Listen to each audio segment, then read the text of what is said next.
And we are live. What's going on, everybody? This is Ken Pozek here in Orlando. It's Thursday at 7 o'clock. Let me know where you guys are watching from down below. It's what a weird, crazy weather week we've had this week. I had my son, we wake up super early. He goes to high school, and we're not too far from our school that we live closest to. Sometimes it's like 30 when we wake up. Sometimes it's 50, and that depends on if I have to drive him or not. And so I'm kind of tired of this, 35 degrees in the morning. I'm sort of looking forward to the 80s coming up here. But let me know where you guys are watching from, what the weather's like. I've got a lot of people that check in over on Instagram, and they're like, I'm here in freaking Detroit. I'm here in Chicago. I'm here in New York. It is 14 degrees. Don't complain about 25. That's what I hear most often. So let me know where you guys are watching from down below. We've got Brenda checking in from St. Charles, wishing I could be in some Florida sunshine tomorrow instead of our polar vortex temps of negative 26. Yeah, I would say that would be something I'm not looking forward to either. Casey's checking in from 30A. What's going on? We've got Mike checking in from St. Charles, Missouri. We've got Alex checking in from the Milk District. Good to see you as always. Johnny, my guy, checking in from, he says he's checking in, sadly, on I-75, trying to avoid this weather coming in. Let me move this right quick. While you guys continue to check in, we've got a whole bunch of things we're going to cover tonight. Florida insurance. We're going to talk about rockets taking off. We're talking about nursing programs and a whole bunch of other things that you guys have sent in, as well as two of my favorites, I guess the largest homes that were listed over the past few weeks, or I guess week and a half or so. It's going to blow your mind. I promise you. When I show you guys, you're going to go crazy. Courtney checking in from Winter Garden, hanging in somewhere out there. What's going on? JJ checking in from Hunters Creek, Disney's backyard. Man, we've been giving you lots of love over in the Hunters Creek. Hopefully we're making you proud there, Mr. Mayor of Hunters Creek. Alexa checking in from Oviedo. And yeah, just keep checking in down below. This thing's still in my way. I can't see the screen. All right, cool. Soren says extra points for my shirt. Yeah, I got the Disney World. It's like the OG Mickey, but it did come out this year, so still available in parks. I don't have an affiliate link, or I would definitely do that. All right, here we go. So let's go over here. So increased competition in Florida insurance market means lower premiums for policyholders. This is a story actually came out last week. And so average reductions, we saw 330,000 citizen policyholders across all 67 counties. They're going to see a rate decrease on average of 8.7%, with 150,000 going to see 10% or greater. Now, if you look at Citizens, let me hide this. If you look at Citizens, this used to be the insurance company of last resort. You'd come here and then you look at State Farm, you look at Progressive, you look at all these other ones now, Tower Insurance, and people would, default to Citizens because that was supposed to be kind of like, hey, if you can't get insurance anywhere else, at least you get Citizens. Well, over the past 5 years, we've seen roughly a 60% increase in insurance here in Florida. This outpaces average replacement costs and everything by quite a bit. And so seeing Citizens start to come down, that's great. But seeing other ones come down as well, I think this is obviously a great thing to see. So you look at USAA averages are going to decrease 7%. Farm Bureau is decreasing 8.7%. Progressive State Farm between 8 and 10%. Allstate, 13,000 drivers are going to average 4%. And so the commissioner, Mike Yaworowski, says that I'm hopeful that these reforms will not be repealed and that we're going to be able to continue to be dogged in our efforts to improve the everyday condition for Floridians. And so again, this isn't just home insurance, but this is also auto insurance. So if you have seen a decrease, I would welcome. I want to see what you guys are seeing out there. I know healthcare costs continue to go up. So getting a little bit of reprieve in our homeowners insurance here would be massively helpful. Carla says, we just moved to Dr. Phillips from Pittsburgh. We brought the cold with us. Shout out to Kristen and Dane for helping us get our beautiful home. Well, welcome. And thank you for using our team. We do appreciate you big time. So insurance costs. I feel like if we can get a little bit of insurance reprieve, if we can get some overall mortgage rates, actually, unfortunately, they ticked back up, but if we could see those come back down a little bit, that would be great. And sort of a little bit of everything. We get corporations out of real estate and a little bit of everything. Again, insurance, homeowners insurance rates,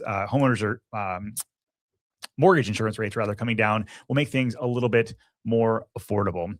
I'm curious, have you guys been to downtown Winter Garden lately? There's a lot of people that have, and there's a lot of people buying real estate down here in a big way. It's actually not confusing because I love it here. But this actually came out from the Orlando Real, our company here, the media company. Jim wrote this great article about some massive purchases that have been taken down. The commercial real estate here, this is what's surprising me the most. Like, I mean, obviously, walkability, the cart district getting expanded down here. There's a lot of things to like about downtown Winter Garden, but we're seeing some big numbers. So the real estate collection building sold this past week for $6.5 million. This is the one that's also has the attached property next door with the Black Bean Deli, which hopefully that opens up, the Cuban Deli there. I'm so excited once that finally opens up. That's an 8,000 square foot building, though, and that's kind of wild. You look at the appeal of, they've got the Three Birds building. This is like 4,000 square feet. The Three Birds Cafe, that's not going anywhere, but you've got polka dot jewelry next door, plus all of the offices upstairs. This just recently closed for $4 million. And then the Edgewater Hotel, we talked about this being listed for sale for, I believe it was like $13 million not too long ago. This just closed for just over $10 million. And so a lot of investment into the downtown Winter Garden area. Sometimes it's going to be office conversion. Sometimes they're going to keep it exactly as is. We've seen other stuff get torn down and other new buildings kind of coming around down here. And so as you're watching this, if you visit here, let me know what you guys think about downtown Winter Garden. But what other areas are you seeing sort of this sort of thing happen? I mean, Winter Park, we're seeing a lot of this. There's other areas around town. They're definitely seeing some movement. But some of these big acquisitions all within the first 30 days of the year, a little bit of last year, people hurrying up to close out the year. Kind of surprising to me. I'm looking for, listen, look right here. Oh, by the way, the Exchange Building, which is where we're located, kind of giving away. You can find us online anyways, but we're here in the Exchange Building. This was just listed apparently for just over like $20 million. So wow, big numbers in the commercial space, when we've seen so much of a slowdown of that over the past 5 years, or like maybe 3 years or so. Like COVID, we saw a boom, and then it definitely tanked as interest rates started to climb.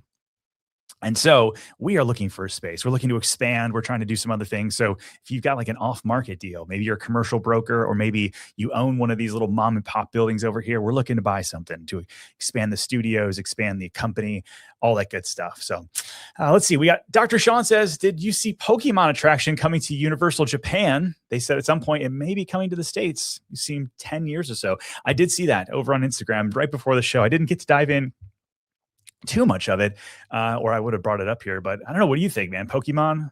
My youngest kid is really into Pokemon. I don't know. We'll see. Pokemon here. We shall see. All right, let's talk a little bit more about health. Orlando Health. So they are nearing completion of 160 million children. Sorry, let me try that again. Orlando Health nears completion of $160 million children's pavilion. Now, I remember when I moved here, anytime my kids would break an arm or need something, I would go out to Lake Nona. We would go to Nemours Children's Hospital. They were always fantastic. You've got the Ronald McDonald House that's attached to there. And so in my mind, when I think Children's Hospital, I always think Nemours. Our team and our company, that's our charity that we give to predominantly is the Ronald McDonald House. They just do really good work. And Nemours is world-class at what they do. And so seeing this actually to the downtown location, I think this is going to be great for anybody who can't make it out to Lake Nona. So the Orlando Children's Hospital Pavilion is going to be 189,000 square feet. It's going to have over 30 pediatric specialties, and it was philanthropy through the Orlando Health Foundation fully funded the project of $160 million. And as I was researching this, I was like, wait a minute, I actually think, like, okay, speaking of Nemours Children's Hospital, I think that they're actually doing something as well. And sure enough, I was correct. So this actually was a $300 million expansion for Nemours Children's Hospital.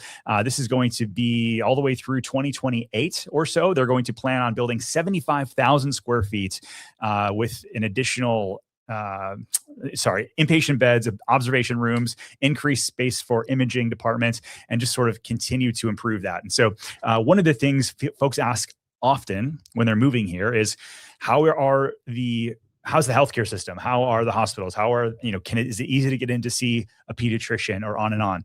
For a while there, Florida seemed to have a really bad take on healthcare. And this was something where we'd hear this from people from the Northeast, the Midwest. My healthcare was so much better back home. I do believe that as we continue to invest in all of these new Advent Healths and Orlando Health, and you've got the Nemours Children's Hospital, all these other specialists, hopefully it improves. And I do think when I look through some of the jobs reports that are popping out, healthcare rises to the top almost everywhere in terms of what we're seeing the most amount of jobs are. Now, the one comment that we get over on Instagram and TikTok quite a bit is that yes, there's a ton of healthcare jobs, but they don't pay as well as other states. And so obviously that's something that we need to potentially address. So in that, we actually had, let's see, let's go back over here. Here we go. So Governor DeSantis celebrates Florida's $485 million investment into nursing programs. And so this was actually just on the 20th. Was that yesterday? 2 days ago. Ron DeSantis celebrated Florida's continued investment into high-quality nursing programs with $485 million awarded into linking industry to nursing education, or LINE, and prepping institutions, programs, and employers and learners through incentives. They call it pipeline, since their inception since 2022. And so they've awarded $25 million to different colleges, state colleges, private post-secondary institutions. And so the idea is that we're going to make it easier and hopefully more affordable for nurses to go through school, right? And then once they get out, then it's up to the rest of the private industry and some of these other big health organizations to make sure that they get paid what they deserve. So let me know what you guys think about this. I mean, are you in healthcare? Do you have anything you want to say? Let us know down below. Sean says they didn't give many details on the Pokemon attraction, but hopefully Disney's ready. Pokemon is very big IP to compete with. Well, they've got Lorcan. That's like kind of like a Pokemon card, right? Is that what they're going to compete with? I don't know. But now I feel like I need to get into it even more if it's coming, right? Because you want to go to some of these different places and enjoy it a little bit more. All right, so we have, I don't know if you guys have been downtown Orlando, but I was downtown this past week. We had the opening of Travel and Leisure. It was really cool to see everybody from the mayor's office, the commissioner's office, Travel and Leisure. They're bringing 900 people downtown Orlando from not too far away. Their original headquarters was over by SeaWorld, but bringing them all onto a single site and invest in folks into the future. I think this is going to be a big deal for the downtown corridor for a lot of reasons. So you get West Court right next door. They've got, the under I-4 and then the rest of Church Street coming on. There's other cool things happening activated. I've talked about this a lot in the past.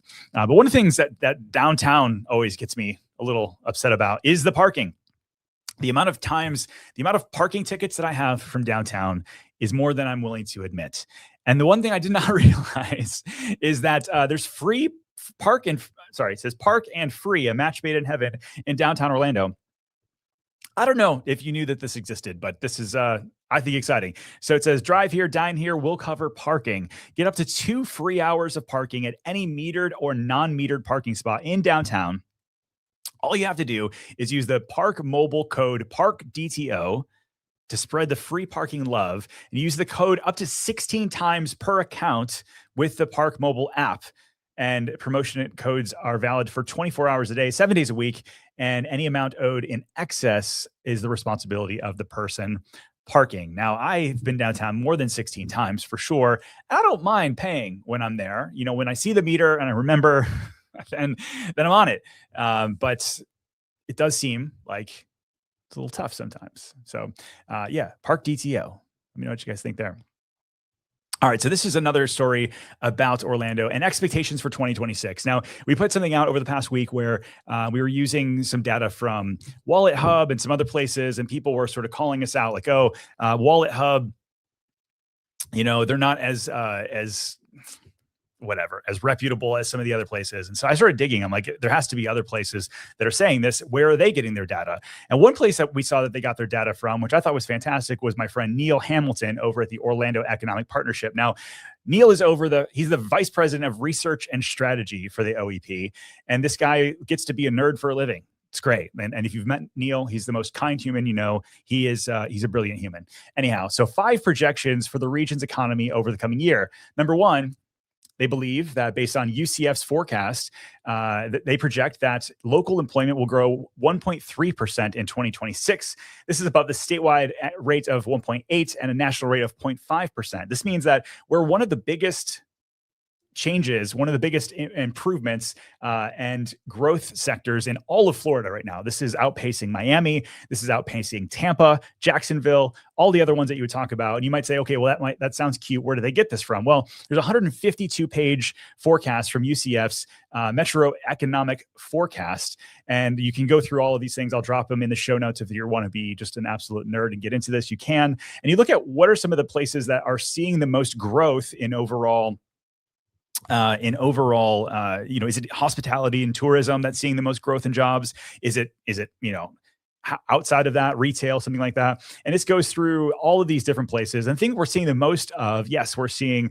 a growth in leisure and hospitality, but it's also massive growth in government. We're seeing wholesale trade. We're seeing durable goods. We're seeing manufacturing is actually a little down. Construction is a little down. Mining is up 2%, which is crazy. And so there's a lot of different things throughout here that you can see and kind of take away from. But yes, medical is also really up top on there as well. So that's number one, that we're going to see a projected change and growth here in Orlando. Number two is that uncertainty will persist.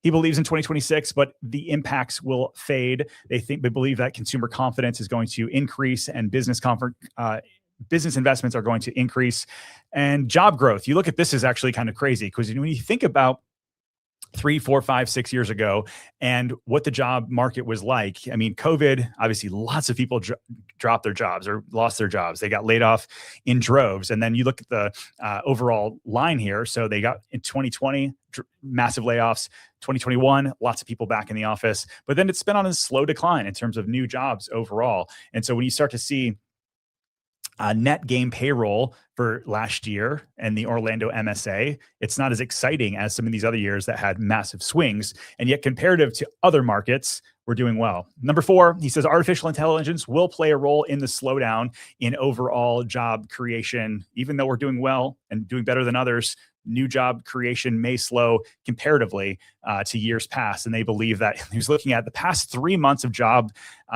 postings in the Orlando MSA.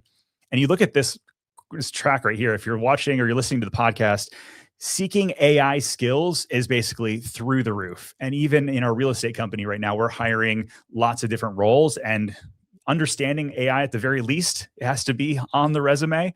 If you're in our creative department, using AI is massively important. And if you're in the marketing department, all these different places, it is massively important. It makes your job easier, but it also cuts down on what jobs are available. And so it's kind of an interesting thing. And then the last one, this one I think is the most interesting one for Florida and net migration. You look at net migration. So again, nerdy kind of stuff here, but if you look in 2022, we had roughly almost 80,000 people net migrated to Orlando. That was pretty split though. 50-50 was domestic here. This is in the gray, and international. In 2023, it was much less domestic and much more international. In 2024, it was 67,000 people relocated here, and a lot of it, almost all of it, was international. So what will that be in 2025 when we finally get the numbers? When the census comes out soon, what will that be in 2026? Will it be mostly more international migration, or will we start to see some other places like New York finally start seeing those people come down? Will we see in Jersey, like we saw a ton of? Will we see the Carolinas and people coming back here? Will we see more domestic in-migration or not? It would be very interesting to know. If you're watching this live or you're watching this on a replay, I'm curious if you've relocated here. I love a couple people that have already checked in. Did you relocate here domestically from the United States or some other country? Definitely would love to know. Bill checking in from Delaware. What's going on? Let's see. Hopefully they can raise teacher pay and police pay. Florida doesn't pay well compared to other states. That's true. Stephanie checking in from Simpsonville, South Carolina. Good to see you. Gosh, there was one other thing. I mean, there's lots of stuff we're going to talk about tonight, but I wanted to talk about specifically with that. I have to look it up real quick. Oh no, there was. Darn it. Where'd you go?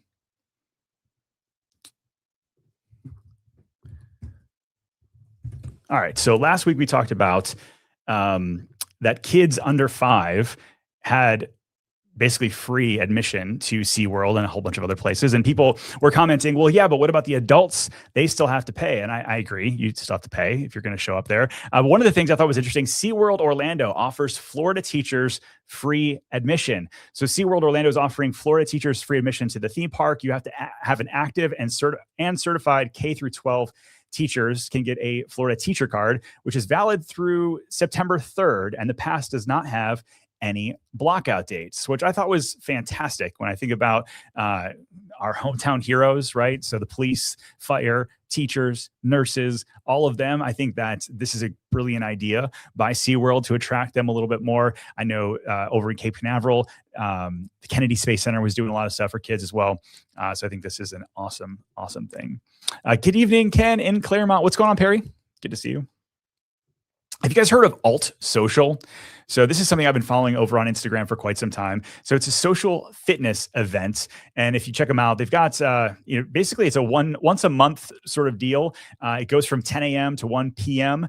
This next one is going to be, and this isn't sponsored actually, although they did reach out and let us know about it. I'm just a big fan of what they're doing. But on February 7th, they're going to do sort of this mix of their alternate social events right in front of the Kia Center. And so they're partnering with the Orlando Magic for a one-of-a-kind experience. Tickets are between $70 and $80. It includes the Alt Social event plus the Magic game, which seems like a pretty good deal to me. I feel like it's going to be $50 or $60 at the very minimum to get into the Orlando Magic these days anyhow. But here's what's included. You've got cold plunges, saunas, group fitness classes, B12 injections, express facials and massages, turmeric. I'm not sure I'm going to have any of that, but turmeric, beverage sampling, gym equipment, meal prep, coffee, yoga, burpees, personal training, fitness challenges, and a whole bunch of other stuff, including a live DJ and music and Orlando Magic's Fan Fest activations. And so I think this is really cool. I talked to Kevin, the owner of Alt Social, today, and we were talking about community. And I think that community is something that so many people are after. I love the theme parks. I love, there's so much cool stuff to do in Orlando, but finding people that live here that also want to have this community, I think is what they're after. And I just think this is very, very cool with what they're doing over there. So if you've ever been there, let me know what you think of an Alt Social event. If you haven't followed them over on Instagram, please do, because I think they're doing really cool stuff for our community. JJ says, am I going? I will be there on the 7th because I want to see what it's all about in person, and not just following it over on the gram. This is wild, JJ. Let me know what you think about this. So have you guys ever heard of a rage room before? This is where you get to put on a hard hat and some coveralls and glasses and just crush some stuff. And so there's this new one that's been popping up in my feed like crazy, rageroomorlando.org. It says no refunds due to high demand. And so this is smash stress, feel better in 30 minutes. And so you get to go, you can smash solo from $38, smash with friends from $94, or smash corporate from $605. Team bonding event, guys. If you're on the Pozek group or at the Orlando Reel here and you're watching, should we do a smash room? I think we should, for $600, 30 minutes. And so you get to go in and just beat the crap out of stuff. And you might have seen these on, again, Instagram, TikTok, where you're busting old TVs, old cars, old different stuff like that. But these are popping up and not, it feels kind of like, remember escape rooms were like crazy busy 5-6 years ago. I still love them, by the way. I think the one over at Universal with Back to the Future and Jurassic World, awesome. There's one over on iDrive that I go to, the escape room, love it. But smash rooms, this could be a thing. Get some of that pent up aggression out. I don't know. Let me know. Bailey says, sounds fun. Yaz, what's going on? You and Bono, but never miss from Dr. Phillips. Good to see you. Yeah, Rage Room. I'm in.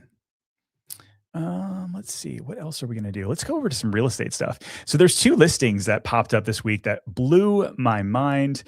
We've got 2 here. First one, this is Via Tuscany over in Winter Park. This property is $12 million, 12,000 square feet. So we're talking $1,000 a square foot.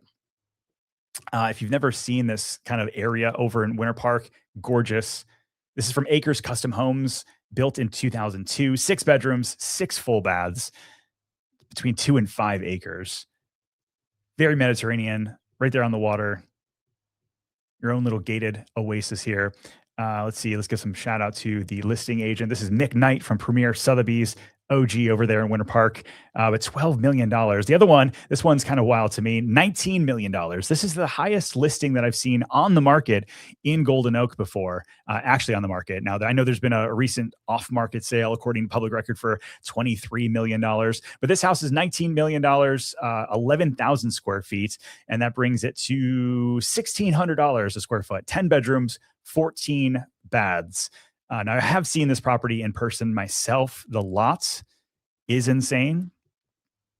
I think it's maybe one of the nicest lots in Golden Oak, in my opinion. Just absolutely gorgeous. Let's just flick through some of these. 100 photos. Whew. That's a lot of photos. Let's go through. There's no crazy themed ones, right? It's just very, very nice throughout. Let's see again. We'll give a shout out to Karen over at Golden Oak. $19 million, two of the most expensive houses in all of Orange County over the past couple weeks. And some of these big ones are moving. We had another big one in Golden Oak move over this past week and our team. So yeah, kind of wild. Sam says, thanks for bringing out my jealousy. I can't afford Golden Oak yet. One day, my friend, one day you and we are going to get there. Let's be neighbors. Ranger says, need to fix the wording on that. Smash with friends sounds adult rated. Yeah, okay. I'll let him know. I get what you're saying, my friend. All right. So so this isn't Pokemon, but this is something different coming to Orlando. So we talked about this not too long ago, but Mattel's Orlando Indoor Water Park plans reveal potential locations. See where. So it plans for a 90,000 square foot indoor water park in Orlando. It's going to be on 11 acres on State Road 535. And so they say the address is 15845 State Road 535. Let's look this up together. State Road 535. When I look at where this is, I just almost don't believe that that's where it's at. This is the address. Let's see. Oh, 15845. Where are we at here? Yeah, somewhere up and down Fiquette. I don't know. I got to that can't be the right address in my opinion. But Mattel, so they're doing a roughly 90,000 square foot indoor water park. It's going to have event lawn space of a roughly 35,000 square feet. They've got retail centers, 42,000 square feet of indoor slide zone, over 752 parking spaces.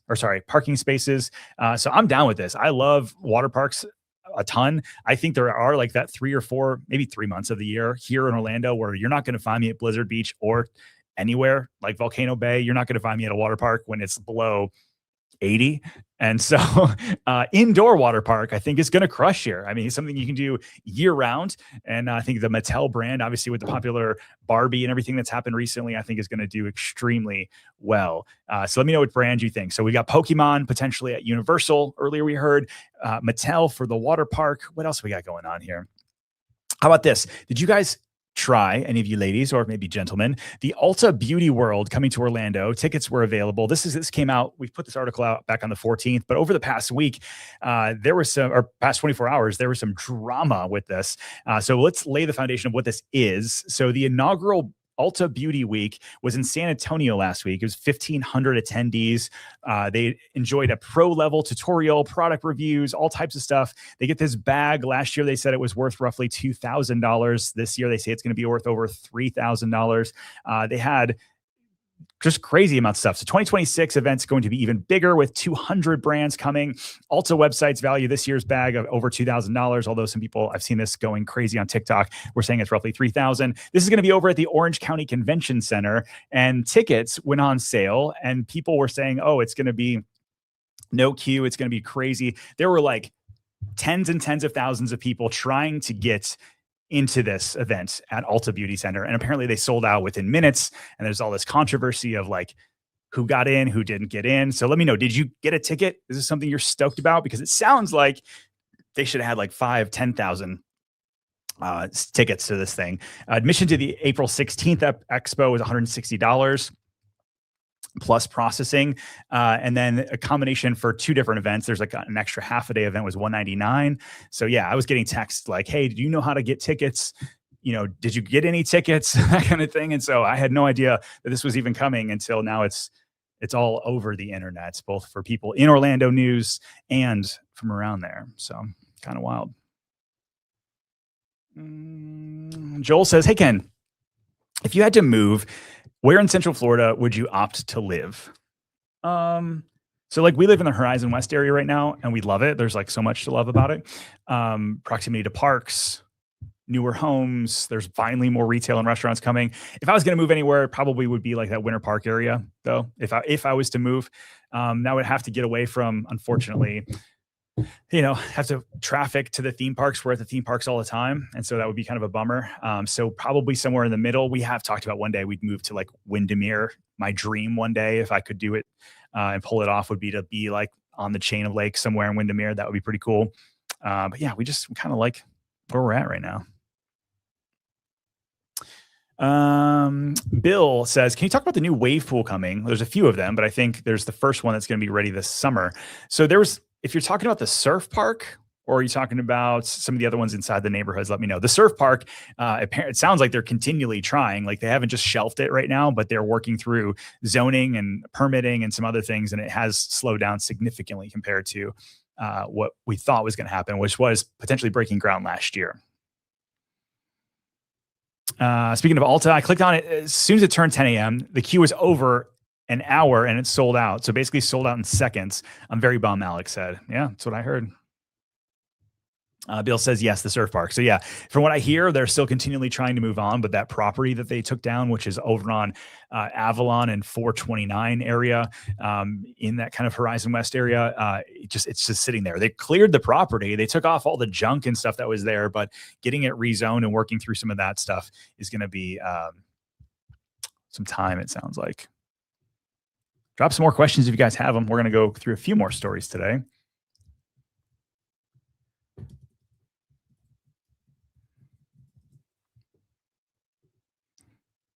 Kind of just got me reminded that. Let's see. Ooh.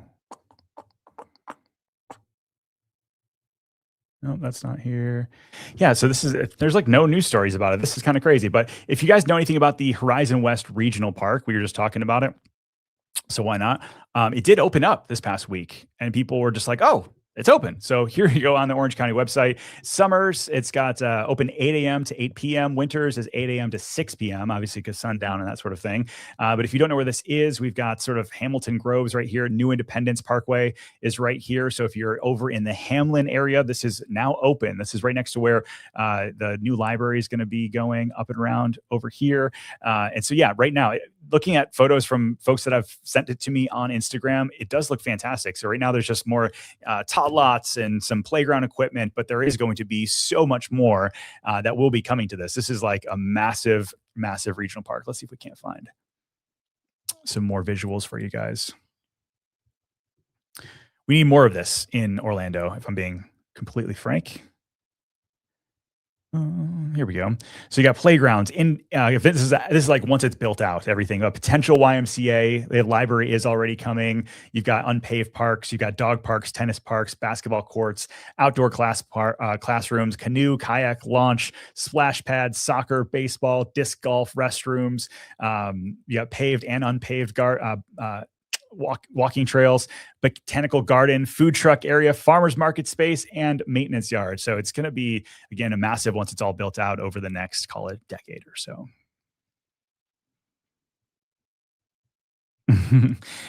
Dr. Wax says, "Hey, Ken, when are prices going to come back down to reality in Celebration?" I don't know, man. I think, we have seen a pullback in the overall 34747, but that's all of Kissimmee, not just Celebration. I have seen a pullback in some of the Celebration stuff that some of the older stuff where people are like, I love Celebration. I love the community aspect. I love all of the things that you get in Celebration, proximity to parks. And now you've got finally some shopping in the neighborhood and you don't have to leave the bubble. And yet, buying something and having to then drop 100 or 200 or 300 grand into reno is not always the best thing or what a lot of people want. So I noticed that Island Village, their phase 2 is like very quickly selling out, if not already sold out. And they're getting ready to move on to phase 3, I'm sure, shortly. But if you go back there, that stuff's still moving pretty quickly. Now, they are giving some pretty good incentives to make that happen. But do I think like it's going to drop 30%. I don't. Do I think it could drop 5%, 3%? I do, for sure. Speaking of which, let's check out some of the real estate updates for the past week or so. This is the quarterback from the MLS and the association here. Now, months of inventory for our smart audience that always pays attention on real estate trends and what's going on. If you got months of inventory up over three to 4 months of supply is a fairly balanced market. Over 5, we are in a buyer's market for sure. In most price points, especially over $1 million, it's taking on average roughly 10 months to sell. That's all of Central Florida, though. Lake County, Orange County, Osceola, and Seminole County. Now, the thing I love to point out, especially lately, because people are like, oh, what's going on with all the foreclosures? Our price is going to come down and crash. You look at total number of bank-owned sales this week, 3. That's a pretty small number. Short sales, 0. And so I don't see these massive like waves of foreclosures or that kind of thing. It's wild. You look at some of the other numbers, like 38% of all homes in America are now have no mortgage, and another 30% of so have like a 2% interest rate. So 70% ish amount of homes are in a pretty good spot. And so it's the people that bought, sadly, 2-3 years ago that are now fighting because they've got either a higher interest rate or maybe they don't have a ton of equity because things flatlined and or pulled back. Yeah. So anyways, it's an interesting time in our market. I do believe that there's plenty of markets. If you follow us over on Instagram, we talk about some of the more specific cities and zip codes of what's going up and what's going down. Some zip codes in Orlando last year went up 3, 4, 5%, their median price, and other ones dropped 8%. And so it's just super hyper local. Yeah. Real estate is overall. All right. So what else do we have for you all today? Wow. I wonder why Horizon West, like Celebration, have gone with one or no gated communities.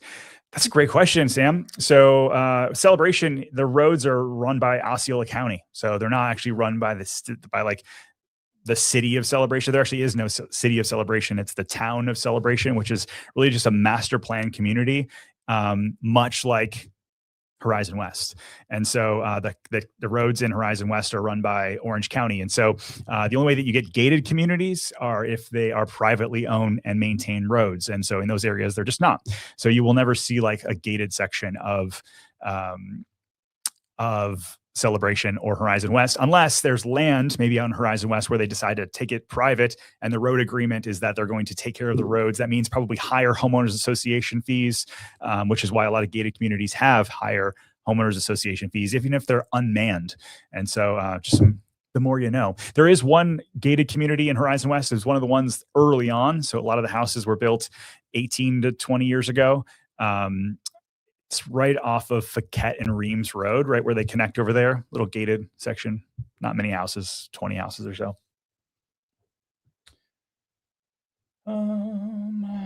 JJ says, yeah. So this, wildly enough, Hunters Creek had one of the lowest average days on market for all of December. Actually, no, those stats were all of 2025. On average, took 44 days in Hunters Creek to sell your house, which is one of the fastest in all of Central Florida.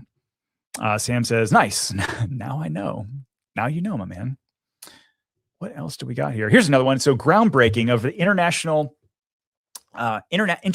Hotel on iDrive expected this summer. So if you know where Cooper's Hawk is over in Dr. Phillips over on Sand Lake Road, the former Wyndham Resort and Convention Center was torn down. We got some beautiful coverage of this getting torn down. It looks really, really cool. But Brian Bell over at the Growth Spotter actually just talked about this a little bit more in depth, but it looks like it's going to finally break ground this summer. It's a 700 room tower, and it's going to kickstart $1.5 billion of the redevelopment into this. And so having an Intercontinental, that sort of higher end hotel on iDrive or iDrive adjacent is kind of wild to think about. And so it's originally the room, the old Wyndham Resort, had 613 guest rooms. This one's going to have about 700 rooms, so a bit more there. And I think that this whole article goes on to talk about some of the other bigger developments happening in and around that iDrive area. When you look at the old Hyatt, sold last year for over $1 billion. You have Epic Universe not too far from this. I do think that actually that Intercontinental will do very well because of, again, Epic's on the one side, and then you got the rest of the Universal on the other, and it's kind of right in between. You got a lot of other things coming with the expansion to the convention center. And so, you might think, I mean, Intercontinental, they say is like a 4.5 star. That's like a weird thing, a 4.5 star hotel.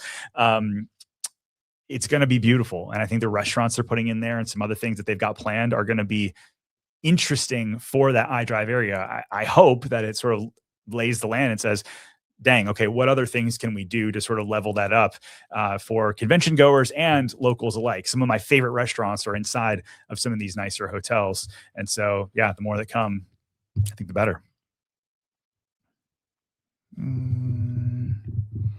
Sam says, hey, how are homes selling in the Dr. Phillips, Hunters Creek, and Altamont Springs and Castleberry? Also, what's cool about these places? All right, so I'll say just in general, I think Dr. Phillips, again, price dependent. I think some of the higher end properties in Dr. Phillips are a little slower to sell right now, but some of those older neighborhoods that were built in the 60s, 70s, I think about Orange Tree, seeing how fast homes sell in Orange Tree. And those houses, most of them need a lot of work, but it's a gated community, golf community, really cool houses that are all block construction, most of them on one level. So you can kind of do a lot with them. And many of them are selling for like 500 or 600, much I know sounds like crazy. You're going to buy a house for 500 or 600 and need to put some work into it. But once it's done, it's like that cool vibe, great neighborhood, great location. So those price points are still selling very fast in Dr. Phillips and in Hunters Creek and Altamont and Castleberry. And so what's cool about these places, I think, proximity is one of them. They all have their own sort of thing that makes them special, but kind of an interesting thing. Dr. Wax says, is it true that they're building a Disney Springs-like area?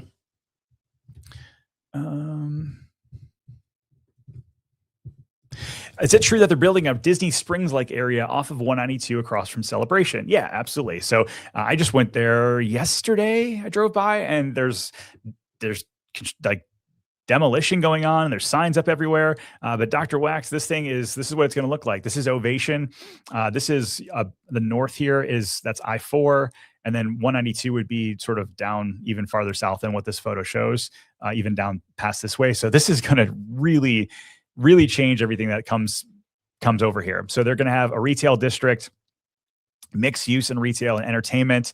And sort of, yeah, maybe not Disney Springs 2.0, but it is going to be an elevated retail experience not too far from Disney Springs. And so I think it will draw locals and tourists alike. And either way, I mean, I think the more retail space that pops online, hopefully they're able to stay open, A. B, I hope that they do put some local brands there. And C, I hope that some of like the more retail space we have, office space we have, hopefully brings rents down just maybe a little bit selfishly as a business owner. But I don't know, when things get super nice, prices tend to go up. All right, everybody. We're finally getting more and more people rolling in here, but I feel like we did talk about quite about all of our stories for tonight. And so I'm going to wrap up as I do always and just say thank you guys for tuning in. And this is always sponsored by my real estate team, the Pozek Group here in Orlando. We've got now 1,800 5-star reviews over on Google. If you're looking to sell, buy, invest in Central Florida, we want to be your real estate resource of choice. Check us out at pozek.com/YouTube.